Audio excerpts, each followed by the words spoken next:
Dans le tome 4 du journal de Philippe Meuret, paru en avril 2021, j'avais relevé, entre autres, le passage suivant. 21 juillet 1992, je dîne avec Chantal, restaurant près des Beaux-Arts, terrasse dans la nuit, chaleur. Elle me parle d'une collection qu'on lui a proposé de diriger chez un petit éditeur de province. Réfléchissant un peu, je finis par énumérer les quelques livres que moi j'aimerais publier si j'étais directeur d'une collection. D'abord, El Criticon, le roman philosophique de Gracian, et puis Le Persillès et Sigismond de Cervantes, l'histoire littéraire du sentiment religieux de l'abbé Brémond aussi, et enfin, Histoire d'une société de René Béhaine, un type que plus personne ne connaît. Voilà. Philippe Meuret, dans son journal, passe aussitôt et sans transition à autre chose. Mais qu'a répondu Chantal sur le moment? A-t-elle demandé à en savoir plus sur les choix de Philippe Meuret? Connaissait-elle les titres cités? Est-ce qu'il lui en a dit plus sur cette liste? Des questions que j'aimerais poser à Chantal Thomas, l'auteur des Adieux à la Reine, puisque c'était elle, l'heureuse amie attablée avec Meuret pour dîner ce 21 juillet 1992. Mais je la connais pas assez pour l'interroger sur ce point. Tout de même, malgré la frustration née d'un dialogue tronqué, il m'est resté la conviction qu'un écrivain oublié de tous, Béhaine, mais apprécié de Meuret au point que celui-ci souhaitait le voir réédité, ne pouvait qu'être intéressant à découvrir, d'autant plus qu'en 2021, certains des autres livres cités dans ce dîner datant de 29 ans auparavant, étant redevenus disponibles, m'avaient déjà bien réjoui. Entre-temps, en 2004, El Criticon de Gracian, magistralement édité et présenté par Bruno Pellegrin. Le Persillès de Cervantes, disponible dans le tome 2 de la Pléiade depuis 2001. L'histoire littéraire du sentiment religieux, réédité en un superbe coffret de 5 volumes chez le grand éditeur Jérôme Milon en 2004. Restait le mystère de Histoire d'une société de René Béhaine, auteur défini par Meuret, un type que plus personne ne connaît. Les 16 tomes de cette énigmatique Histoire d'une société n'ont toujours pas été réédité à ce jour, avril 2024. Maintenant que j'ai pu dévorer intégralement cette histoire, achetée à la hâte, volume par volume, auprès de différents vendeurs de livres anciens et d'occasion en quelques semaines, je ne peux que confirmer le conseil posthume de Meuret. Il est temps que quelqu'un s'y colle.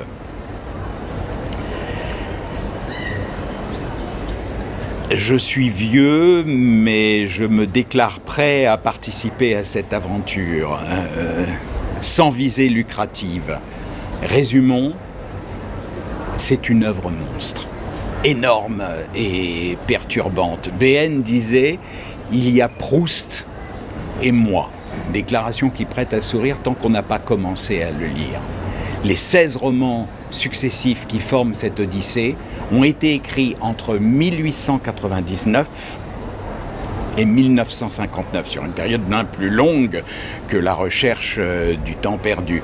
René Béhaine a créé un personnage principal, Michel Varembault, qui est son double, altéré, romancé, mais qui en garde le mode d'être et de paraître à travers les événements de sa vie réelle personnelle, ses différents choix dramatiques dans le cours terrible du siècle ou ses choix terribles dans le cours dramatique du siècle. Dans la seule thèse de doctorat universitaire consacrée à Béhaine, La première manière de René Béhaine, la doctorante Viviane Smith, en 1978, décline le personnage de Michel en plusieurs paragraphes de la façon suivante: le maître chanteur, le terroriste, le chimérique, le despote, le royaliste, l'antimilitariste, l'amoureux moralisateur, le romancier.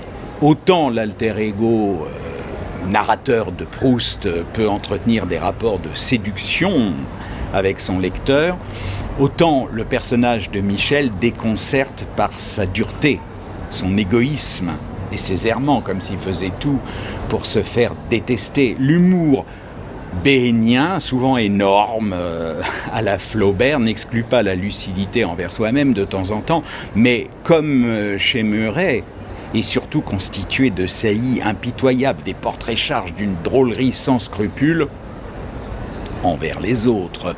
On sourit de nombreuses scènes de comédie, mais la fin de tout ça est tragique, comme on le pressent et le craint depuis le début. Non pas que ce soit au fond une fable morale déclinée en plusieurs paragraphes, mais parce qu'on s'y trouve, déclinée sur 3000 pages, mais parce qu'il ne pouvait prévoir ce qui lui arriverait au fur et à mesure des années, mais parce qu'on s'y trouve confronté à l'exposé approfondi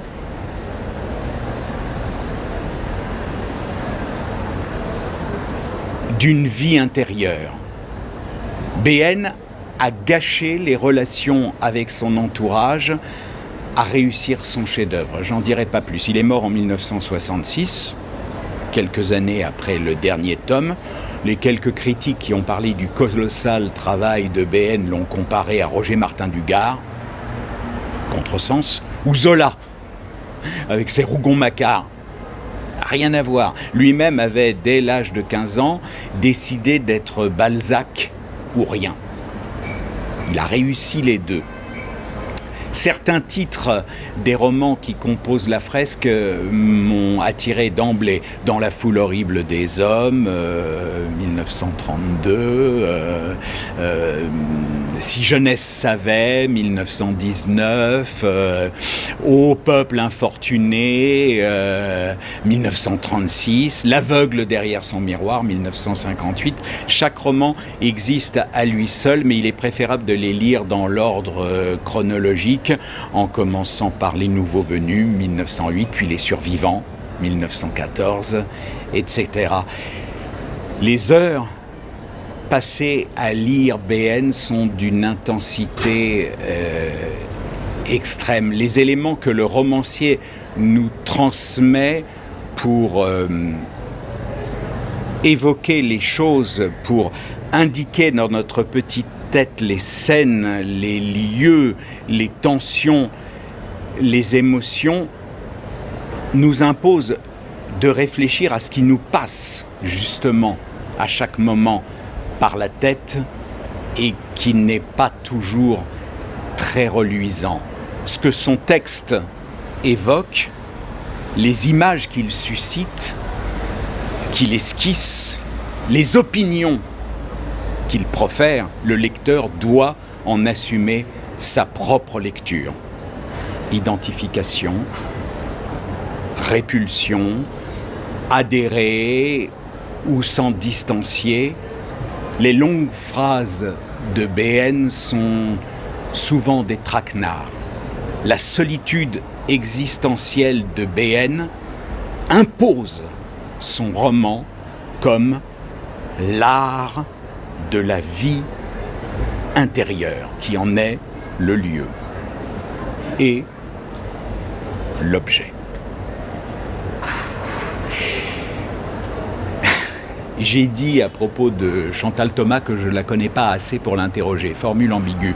En 1995, 3 ans après le dîner qu'évoque Meuret dans son journal, j'ai rencontré Chantal Thomas. J'avais participé à un concours de nouvelles organisé par la bibliothèque de la banlieue où j'habitais. Je n'avais pas gagné, bien sûr.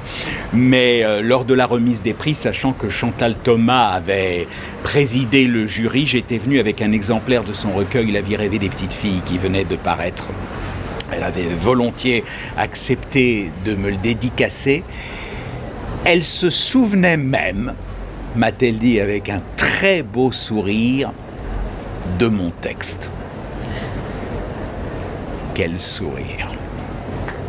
Par la suite, j'ai jamais dépassé 4 pages, ni participé à quelque concours de nouvelles que ce soit, ni revu Chantal Thomas, mais je n'ai jamais pu m'arrêter de lire un livre